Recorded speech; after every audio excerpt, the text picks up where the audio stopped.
Tasbih adalah bagian-bagian balaghah yang paling mulia dan paling tinggi. Ibnu Abdul Isba berkata, maknanya adalah mengeluarkan sesuatu yang lebih rumit kepada sesuatu yang lebih jelas.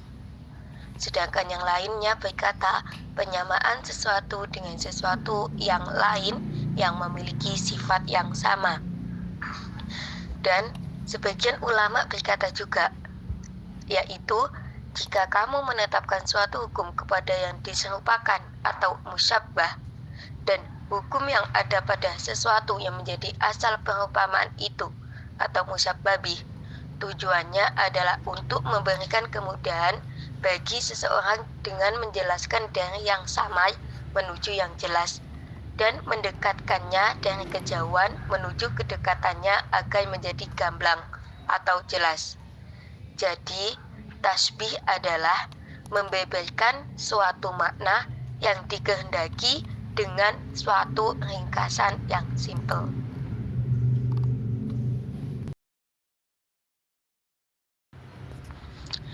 Adapun rukun-rukun tasbih itu ada 4. Yang pertama, musyabbah. Musyabbah ialah sesuatu yang dibandingkan dengan sesuatu yang lain yang mempunyai ciri persamaan. Yang kedua adalah musyabbabi, adalah sesuatu yang menjadi bahan penyeumpamaan musyabbah. Yang ketiga adalah alat tasbih, merupakan alat yang digunakan untuk membandingkan suatu perkara. Yang keempat adalah wajh syabbah, adalah ciri setara yang bermaksud ciri-ciri yang sama pada musyabbah dan musyabbabi. Dalam pembentukan tasbih, ada 2 rukun yang wajib disebutkan, yang tidak boleh digugurkan, yaitu musyabbah dan musyabbabi. Jika salah satu dari keduanya tidak disebutkan, maka ungkapan itu tidak bisa disebut dengan tasbih. Adapun kata-kata yang biasanya digunakan ialah berupa huruf, isim, dan fi'il. Untuk yang huruf seperti huruf kaf dan ka'ana. Contoh untuk yang huruf kaf adalah karamadin, yang artinya seperti abu. Huruf kaf di situ mempunyai makna seperti, sedangkan ramadin memiliki makna abu. Dan contoh untuk yang huruf ka'ana ialah tol'uha ka'annahu ru'usus syayatin, yang artinya mayangnya seperti kepala setan-setan. Surah As-Saffat ayat 65. Selanjutnya adalah kata yang berupa isim, adalah mislu, shibhu, dan kata lain yang lahir dari akar kata mumasalatun atau musyahabatun. Atau ini berkata, kata maslu atau mislu itu hanya digunakan untuk hal yang sangat penting. Adapun fi'il tidak ada kata yang spesifik. Biasanya fi'il itu menunjukkan perumpamaan yang dekat dan jauh. Untuk yang dekat seperti contoh alimtu zaidun asadan, yang artinya aku mengetahui Zaid itu sebagai singa. Sedangkan untuk yang perumpamaan jauh biasanya menggunakan kata fi'il hasibtu zaidan asadan, yang artinya aku mengira Zaid itu sebagai singa. Jadi untuk yang jauh itu menunjukkan makna perkiraan, bukan penyataan yang sesungguhnya. Adapun banyak ulama yang mengatakan bahwa keadaan fi'il-fi'il ini menunjukkan kepada perumpamaan adalah tidak terlalu jelas. Lebih jelas bahwa semua itu menunjukkan keadaan perumpamaan, baik jauh maupun dekat, dan kata yang digunakan untuk perumpamaan itu terbuang karena maknanya tidak sempurna tanpanya. Macam-macam tasbih ditinjau dari 2 sisi. 2 sisi di sini yang dimaksud adalah sisi musyabbah dan sisi musyabbabi. Perumpamaan yang ditinjau dari 2 sisi dibagi menjadi 4. Yang pertama adalah keduanya bersifat indriyawi. Contoh, tangzi'un nasa ka'annahum a'jazun nakhli munqarihi, yang artinya yang melimpahkan manusia seakan-akan mereka pokok kurma yang tumbang. Musyabbahnya adalah an-nasu, yang dalam artian masih bisa dilihat dengan panca indera. Sedangkan musyabbah bihnya adalah pokok kulma atau a'jazun nahli yang juga masih bisa dilihat juga. Sedangkan ka'annahum di situ menjadi alat tasbih dan mungqairi menjadi wajh syabbih. Untuk yang kedua adalah keduanya bersifat maknawi. Jadi musyabbah dan musyabbah bihnya itu maknawi. Maknawi itu dalam artian ya tidak bisa kita lihat dengan mata, hanya memaknainya saja. Contoh, summa qasat qulubukum min ba'di dzalika fahiya kal hijarati aw asyaddu qaswah, yang artinya setelah itu hatimu menjadi keras seperti batu, bahkan lebih keras lagi. Yang maknanya adalah musyabbahnya itu keras hatinya dan musyabbah bihnya itu batu dan bahkan lebih keras lagi. Jadi si hati ini lebih keras lagi dari batu. Kita hanya bisa memaknainya, katakan hatinya itu lebih keras dari batu. Yang ketiga adalah musyabbah bersifat indrawi dan musyabbah bih bersifat maknawi. Ya, seperti contoh ini, orang-orang kafir kepada tuannya, amalan-amalannya mereka adalah seperti angin yang ditiup dengan keras pada suatu hari yang berangin kencang. Nah, untuk musyabbahnya adalah orang-orang kafir, sedangkan musyabbihnya adalah seperti abu yang ditiup angin dengan keras. Kita hanya bisa memaknai saja, kita hanya bisa maknawi.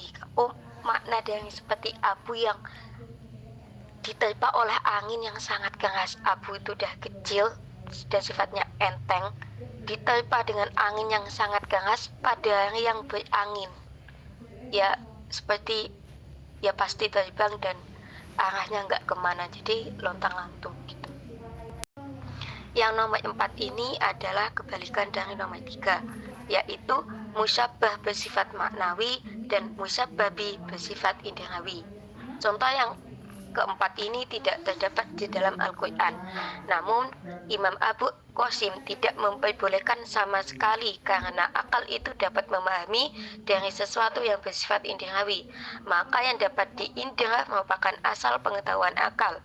Perumpamaannya mengharuskan adanya perumpamaan yang asal dengan yang cabang dan yang cabang dengan yang asal, dan ini tidak diperbolehkan. Telah diperselisihkan pada firman Allah Ta'ala yang berbunyi hunna libasul lakum wa antum libasul lahun, yang artinya mereka itu adalah pakaian bagimu dan kamu pun adalah pakaian bagi mereka. Al-Baqarah ayat 187. Selanjutnya adalah pembagian tasbih ditinjau dari sisi wajib syababnya. Wajib syabah adalah ciri setara yang bermaksud ciri-ciri yang sama pada musyabbah dan musyabbah bih. Pada peninjauan ini, tasbih dibagi menjadi dua. Yang pertama adalah mufrad atau tunggal, yang kedua adalah muhokkab yang tersusun atau majmu'. Untuk contoh yang mufrad atau tunggal adalah perumpamaan orang-orang yang dipikulkan kepada Taurat kemudian mereka tiada memikulnya adalah seperti keledai yang membawa kitab yang tebal, Al-Jumu'ah ayat 5. Maka perumpamaan pada ayat ini tersusun dari keadaan bimai atau keledai. Jadi kan tersusunnya hanya ada satu, yaitu bimai atau keledai. Maka ini termasuk tasbih mufrad karena hanya ada satu perumpamaan. Perumpamaan di sini yaitu ketidakmampuan untuk mengambil manfaat dari sesuatu yang paling banyak manfaatnya, sedangkan dia mengarahkan segala kemampuan dan tenaganya untuk membawanya. Untuk tasbih muhokkab atau majmu' atau dalam artian itu wajib syabahnya itu tersusun banyak atau perumpamaannya itu tersusun banyak, itu contohnya pada Yunus ayat 24. Di dalam Yunus ayat 24 ini ada 10 kalimat atau 10 perumpamaan. Jika dihilangkan salah satunya saja dari kalimat itu, maka perumpamaan tersebut akan cacat. Karena maksudnya adalah perumpamaan keadaan dunia dalam hal kecepatan hilangnya, kehancuran kenikmatannya, dan ketertipuan manusia dengannya, seperti air yang turun dari langit yang menumbuhkan bermacam-macam rumput dan yang menghiasi daratan dengan bermacam-macam perhiasannya, seperti pengantin yang mengenakan perhiasan-perhiasan yang mewah, sehingga ketika pemiliknya sangat ingin memetik hasilnya, dan mereka mengira bahwa tanaman-tanaman itu telah selamat dari semua musibah, maka datanglah kekuatan Allah dengan tiba-tiba, sehingga seolah-olah semuanya tidak pernah ada pada yang sebelumnya. Selanjutnya adalah pembagian tasbih yang ditinjau dari sisi yang lain. Yang pertama adalah perumpamaan sesuatu yang bersifat indrawi dengan sesuatu yang bukan bersifat indrawi. Contoh, tolongha ka'annahu ru'usus syayatin, yang artinya mayangnya seperti kepala-kepala setan. Sesuatu yang tidak diragukan keburukannya diumpamakan dengan keburukan gambaran setan yang diketahui oleh setiap jiwa manusia, walaupun mereka belum pernah melihat dengan mata kepala mereka sendiri. Jadi kita kan juga nggak bisa melihat kepala-kepala setan dengan panca indera kita. Jadi perumpamaannya itu diumpamakan oleh sesuatu yang sifatnya itu bukan indrawi, yang tidak bisa ditangkap oleh panca indera. Perumpamaan yang ketiga adalah perumpamaan sesuatu yang tidak dapat diketahui dengan mudah dengan sesuatu yang dapat diketahui dengan mudah. Contohnya itu pada Al-Hadid ayat 21. Di situ dikatakan bahwa surga yang luasnya seluas langit dan bumi. Awalnya kan kita tidak bisa mengetahui seberapa luasnya surga, lalu diumpamakan atau ditasbihkan dengan seluasnya langit dan bumi, atau dalam artian itu luas banget. Berarti titik temunya adalah kebesaran. Berarti maksudnya adalah sangat-sangat besar. Faedahnya dari ayat Al-Hadid ayat 21 ini adalah untuk menjadikan manusia rindu terhadap surga dengan menyebutkan sifatnya yang bagus. Jadi perumpamaan yang ketiga adalah perumpamaan sesuatu yang tidak bisa terjadi dengan sesuatu yang biasa terjadi. Seperti contoh Al-A'raf ayat 171. Di situ adalah mengangkat bukit seolah-olah bukit itu seperti naungan awan. Jadi kan kita kan nggak mungkin gitu ya, bukit diangkat, gunung diangkat, itu kan nggak mungkin, karena ya notabene gunung dan bukit itu begitu. Tapi ketika kan itu tadi sulit untuk diangkat, tapi disamakan dengan awan yang menaungi kita, ada di atas kita kan. Jadi sesuatu yang tidak mungkin itu disamakan dengan sesuatu yang biasa terjadi kan. Biasa kan awan itu ada di atas kita, menaungi kita, itu kan hal yang biasa. Tetapi gunung yang diangkat itu tidak terbiasa. Jadi wajib musyabahnya atau titik temunya antara keduanya adalah ketinggian dalam pandangan. Yang kelima adalah pengumpamaan sesuatu yang tidak kuat sifatnya dengan sesuatu yang kuat sifatnya, seperti firman surah Al-Rahman ayat 24. Di situ berbunyi, dan kepunyaannya badara yang tinggi layaknya di lautan laksana gunung-gunung. Di sini titik temunya adalah kebesarannya. Di sini faedahnya adalah untuk menjelaskan kekuasaan untuk menundukkan hal yang besar dengan air yang sangat lembut, dan manfaatnya yang dapat diambil para makhluk sebagai alat angkutan dan alat transportasi ke daerah-daerah yang jauh dan dekat, serta penundukan angin yang sudah menjadi keharusan bagi perjalanannya. Maka pembicaraan itu mengandung suatu berita besar yang berupa banyak kenikmatan. Semua perumpamaan di dalam Al-Quran tidak keluar dari pembagian yang 5 ini.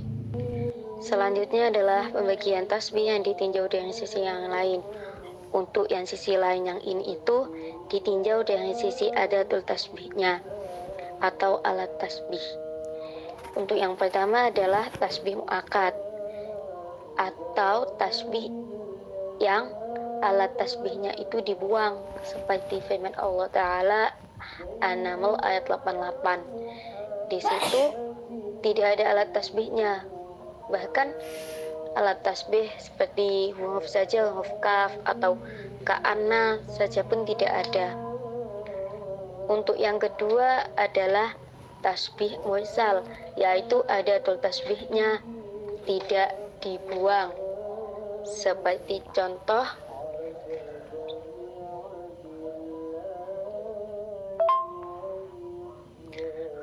contoh tolongha ka'annahu ru'usus syayatin.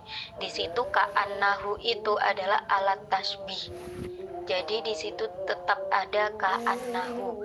Ini disebut tasbih mursal, yaitu alat tasbih. Ada tasbihnya itu masih ada. Selanjutnya yang ketiga adalah ada tasbih yang dibuang lebih kuat, karena seolah-olah yang kedua itu didudukan sama dengan yang pertama secara mujazi. Pengumpamaan atau tasbih sesuatu yang lebih rendah dengan sesuatu yang lebih tinggi itu adalah pujian, sedangkan pengumpamaan sesuatu yang lebih tinggi dengan sesuatu yang lebih rendah adalah ejekan. Ejekan adalah derajat yang rendah dan yang lebih tinggi itu terjadi setelahnya. Maka jika dikatakan kerikil itu seperti mutiara, maka itu adalah pujian. Dan jika dikatakan mutiara itu seperti kaca, maka itu adalah ejekan. Majas itu dapat dipasangkan dengan tasbih sehingga lahirlah isti'arah, yaitu majas yang hubungannya adalah persamaan, atau dikatakan bahwa maknanya adalah suatu lafaz yang digunakan pada penyerupaannya dengan makna asalnya. Pendapat paling benar bahwa isti'arah merupakan majas lugawi bersifat bahasa karena dia dibuat untuk ditujukan kepada musyabbah bih, bukan kepada musyabbahi, dan tidak pula untuk yang lebih umum daripada keduanya. Maka pada perkataanmu, ra'aitu asadan yarmi, aku melihat singa yang melempar. Kata asadun, arti dari kata asadun sendiri singa, itu diperuntukkan bagi binatang buas, bukan untuk orang yang pemberani dan tidak pula untuk yang lebih umum daripada keduanya, seperti hewan yang pemberani misalnya. Agar penggunaan kata itu untuk menunjukkan kedua makna tersebut sebagai hakikat, seperti penggunaan hewan untuk kedua makna tersebut. Ada yang mengatakan bahwa dia merupakan majas akli, bersifat akal, dalam pengertian bahwa perubahan maknanya adalah suatu urusan yang bersifat logika, bukan bersifat bahasa. Karena isti'arah ini tidak ditujukan untuk musyabbah, kecuali setelah adanya anggapan bahwa dia termasuk ke dalam jenis musyabbah bih. Maka jadilah penggunaan kata itu pada makna tersebut sesuai dengan makna dasarnya dan disebutlah dia sebagai hakikat lugawi. Tidak ada yang terjadi padanya kecuali pemindahan kata benda itu saja. Padahal, pemindahan sebuah kata benda saja tidak dapat disebut sebagai isti'arah karena tidak ada nilai balaghahnya. Dalilnya adalah nama-nama yang mangkul, maka tidak ada yang lain selain dikatakan bahwa dia merupakan majas akli. Ada sebagian ulama yang berkata hakikat dari isti'arah adalah jika suatu kata dipinjamkan dari sesuatu yang dikenal penyebutannya dengannya kepada sesuatu yang tidak kenal penyebutannya dengannya. Manfaatnya adalah untuk memperjelas sesuatu yang tidak jelas dan untuk mempertegas sesuatu yang tampak tidak jelas atau melebih-lebihkan, atau untuk semuanya. Contoh yang mempertegas sesuatu yang tidak jelas adalah firman Allah, wa innahu fi ummil kitab, dan sesungguhnya Al-Quran itu dalam induk Alkitab, Lauh Mahfud. Surat Az-Zuhruf ayat 4. Sesungguhnya, makna hakikatnya adalah sesungguhnya Al-Quran itu adalah asal Alkitab. Maka kata umun dipinjam untuk menunjukkan makna asal, karena anak-anak itu berasal dari para ibu, sebagaimana yang cabang itu berasal dari yang asal.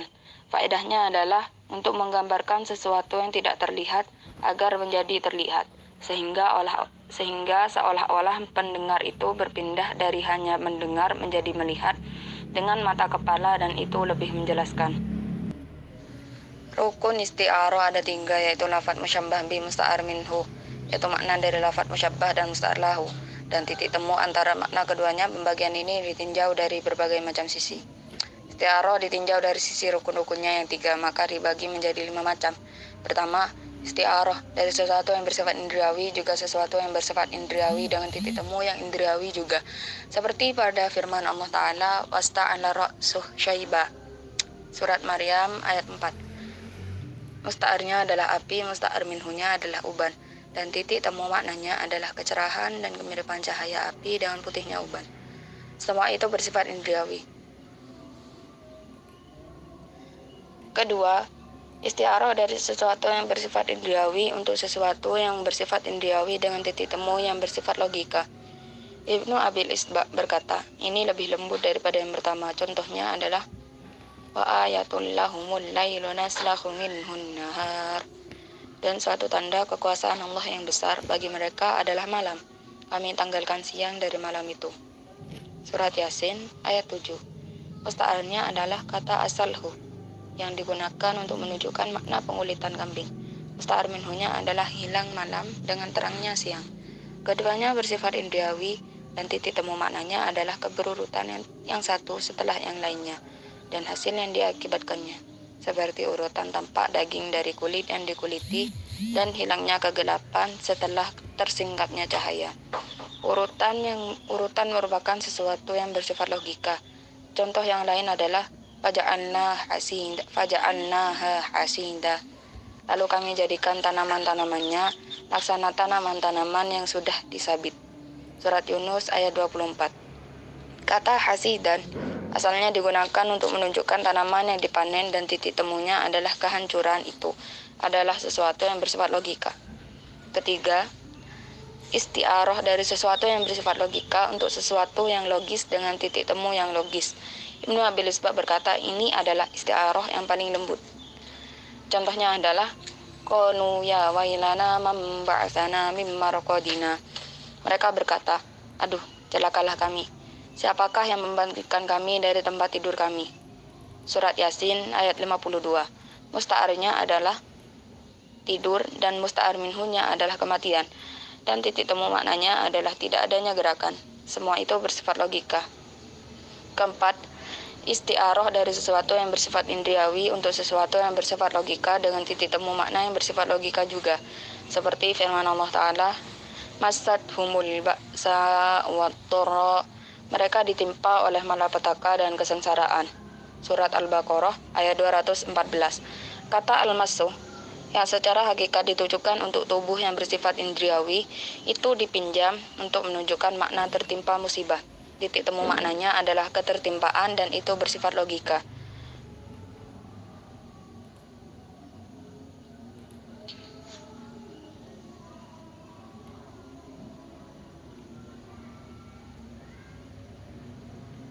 Kelima, isti'arah dari sesuatu yang bersifat logika untuk sesuatu yang bersifat indriawi dan titik temu maknanya bersifat logika juga.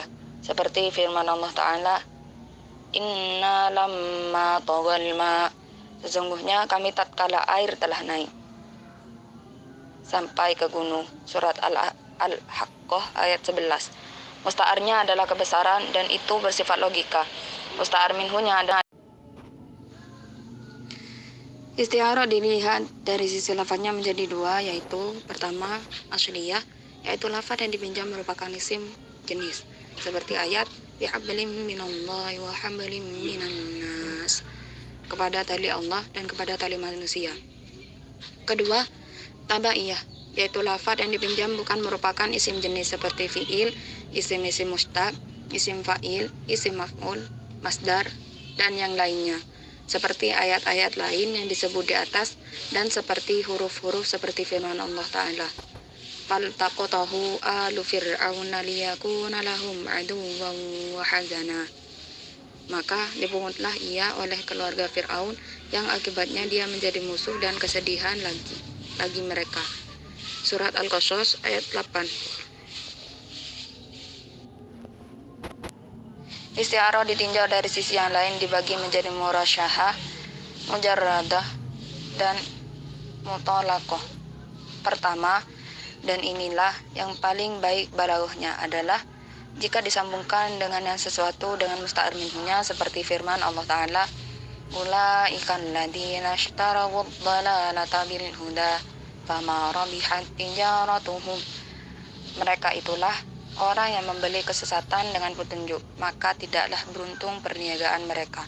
Surat Al-Baqarah ayat 16. Kata pembelian itu dipinjam untuk menunjukkan makna penggantian, kemudian disambungkan dengan sesuatu yang bersesuaian dengannya, yaitu laba dengan perniagaan.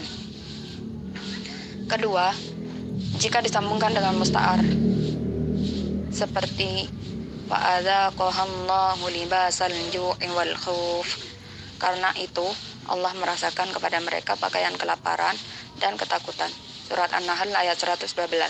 Kata pakaian itu dipinjamkan untuk kelaparan, kemudian disambungkan dengan yang sesuai dengan musta'ar lah, yaitu membuat mereka merasakan. Jika yang dikehendaki adalah isti'arah murasyahah, maka akan dikatakan fafasaha, kemudian Allah akan membuatnya memakai. Namun isti'arah mujarrad pada ayat ini lebih baik balaghahnya karena lafaz idza qatun itu lebih menunjukkan siksaan yang bersifat batin. Ketiga adalah yang disambungkan dengan salah satu dari keduanya. Isti'arah ditinjau dari sisi yang lain dibagi menjadi tahqiqiyah, takhliqiyah, makniyah, dan tasribiyah. Pertama adalah yang maknanya dapat diteliti baik secara indriawi seperti firman Allah Ta'ala, fa'adzaqahallahu libasal ju'i wal khauf. Karena itu Allah merasakan kepada mereka pakaian kelaparan dan ketakutan. Surat An-Nahl ayat 112. Atau secara logika seperti firman Allah Ta'ala, fa'anzalna ilaikum nuram mubina, dan telah kami turunkan kepadamu cahaya yang terang benderang. Surat An-Nisa ayat 174. Maksudnya adalah kami turunkan penjelasan yang jelas dan hujjah yang nyata. Kedua adalah jika tasbih itu disembunyikan di dalam hati dan semua rukunnya tidak disebutkan dengan tegas kecuali hanya musyabbah, dan yang menunjukkan terhadap adanya tasbih yang disembunyikan di dalam hati itu adalah dengan menetapkan suatu hal yang hanya dikhususkan untuk musyabbah bi pada musyabbahnya.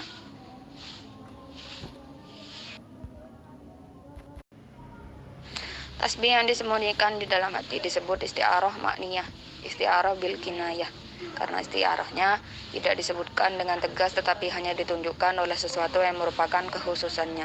Kebalikannya adalah isti'arah tasribiyah, penetapan sesuatu yang dikhususkan untuk musyabbah bih, dan musyabbah itu disebut isti'arah tahliqiyah karena telah dipinjamkan untuk musyabbah sesuatu yang hanya dikhususkan untuk musyabbah bih. Itu dengannya jadilah musyabbah bih menjadi sempurna dan maknanya tegas pada wajib syabahnya, karena dihayalkan bahwa musyabbah itu termasuk dalam jenis musyabbah bih. Seperti firman Allah Ta'ala, alladzina yaquduna ahdallahi min ba'di mitsaqih, yaitu orang-orang yang melanggar perjanjian Allah sesudah perjanjian itu teguh. Surat Al-Baqarah ayat 27. Perjanjian itu diumpamakan seperti tali, dan pengumpamaan itu disembunyikan di dalam jiwa sehingga rukun-rukun tasbihnya tidak ada yang disebutkan sama sekali, kecuali hanya perjanjian yang diumpamakan itu. Juga hanya ditunjukkan dengan menetapkan kata an-naqdu, penguraian, yang merupakan ciri khas dari musyabbah bih. Isti'arah ditinjau dari sisi yang lainnya dibagi menjadi dua. Pertama, wifaqiyah, yaitu jika keduanya dapat berkumpul pada satu hal seperti firman Allah Ta'ala, awama kana maita fa ahyainahu, dan apakah orang yang sudah mati kemudian kami hidupkan dia. Surat Al-An'am ayat 122. Maksudnya adalah orang yang sesat kemudian kami beri hidayah kepadanya. Pemberian hidup itu dipinjam untuk pemberian kehidupan kepada sesuatu dengan maksud memberikan hidayah kepadanya. Pemberian kehidupan dan pemberian hidayah itu dapat berkumpul pada satu hal. Kedua, inadiyah, yaitu jika keduanya tidak dapat berkumpul pada satu hal seperti isti'arah dari nama sesuatu yang tidak ada untuk sesuatu yang ada karena tidak ada manfaat yang dapat diambil darinya. Termasuk inadiyah ini adalah isti'arah at-tahakumiyah dan at-tamlihiyah, yaitu yang digunakan pada lawan kata atau antonim seperti firman Allah Ta'ala, "Fabashshirhum bi'adzabin alim." Maka gembirakanlah mereka bahwa mereka akan menerima siksa yang pedih. Surat Al-Imran ayat 21. Isti'arah bila ditinjau dari sisi yang lain dibagi menjadi isti'arah tamtsiliyah, yaitu jika wajib syabahnya diambil dari sesuatu yang banyak, seperti firman Allah Ta'ala, "Wa'tasimu bihablillahi jami'ah," dan berpeganglah kamu semuanya kepada tali agama. Surat Al-Imran ayat 103. Ibadah hamba dan kepercayaan terhadap pertolongan Allah serta keselamatan dari semua musibah itu diserupakan dengan memegang suatu tali yang kuat, yang menjulur dari tempat yang tinggi, yang tidak diragukan akan terputus. Kadang-kadang isti'arah itu terdiri dari dua lafaz, seperti pada firman Allah Ta'ala, "Wa aqwabiya kanat qawari ramiyah fiddah," dan piala-piala yang bening laksana kaca, yaitu kaca-kaca yang terbuat dari perak. Surat Al-Insan ayat 15-16. Maksudnya adalah wadah-wadah itu bukan berasal dari kaca, bukan pula dari perak, tetapi bersihnya seperti kaca dan putihnya seperti perak. Faedahnya ialah yang pertama, ada sebagian ulama yang mengingkari adanya isti'arah karena mereka mengingkari adanya majas. Pada isti'arah ada pengaburan terhadap sesuatu yang dikehendaki dan bahwa tidak ada izin dari syariat untuk menggunakannya. Pendapat ini diikuti oleh Al-Qadhi Abdul Wahab Al-Maliki. At-Turtusi berkata, "Jika kaum muslimin menetapkan adanya isti'arah, maka kami menetapkannya. Jika kaum muslimin melarang keberadaannya, maka kami melarangnya." Jadilah ini seperti perkataan, sesungguhnya Allah itu Maha Tahu, dan pengetahuan adalah akan, bukan setengah akan. Yang kedua, telah dijelaskan di muka bahwa tasbih itu adalah di antara balaghah yang paling tinggi dan yang paling mulia. Para ahli ilmu balaghah sepakat bahwa isti'arah lebih tinggi nilai balaghahnya karena isti'arah adalah majas, sedangkan tasbih adalah hakikat. Majas itu lebih baik, jika demikian maka isti'arah adalah tingkat balaghah yang paling tinggi. Demikian juga kinayah, lebih tinggi nilai balaghahnya daripada tasyrih. Sedangkan isti'arah lebih tinggi daripada kinayah, seperti yang disebutkan di dalam kitab Arusul Afroh. Inilah yang jelas karena itu merupakan kumpulan antara kinayah dan isti'arah. Juga karena dia adalah majaz secara pasti, sedangkan kinayah itu masih diperselisihkan. Dan terakhir ialah penutup, masalah terpenting adalah menyebutkan perbedaan antara isti'arah dan antara tasbih balik, seperti Zaidun Asadun, yang artinya Zaid adalah singa. Pada firman Allah Ta'ala, "Summum bukmun umyun," mereka tuli, bisu, dan buta. Surat Al-Baqarah ayat 18. Az-Zamakhsyari berkata, "Jika kamu menanyakan apakah pada ayat itu dinamai isti'arah, maka saya berkata, para ulama berselisih pendapat. Para peneliti menamainya sebagai tasbih baligh, bukan isti'arah, karena musta'arlahnya disebutkan, yaitu orang-orang yang munafik. Sedangkan yang disebut isti'arah adalah jika musta'arlahnya tidak disebutkan dengan pembicaraan itu dikosongkan darinya." Asakaki menjelaskan sebabnya, bahwa di antara syarat isti'arah adalah suatu pembicaraan itu dapat dipahami sebagai bermakna hakikat pada zahirnya dengan mengesampingkan adanya tasbih. Sedangkan perkataan Zaidun Asadun tidak mungkin dipahami bermakna hakikat, maka perkataan ini tidak dapat disebut sebagai isti'arah. Pendapat ini diikuti oleh pengarang kitab Al-Idlah.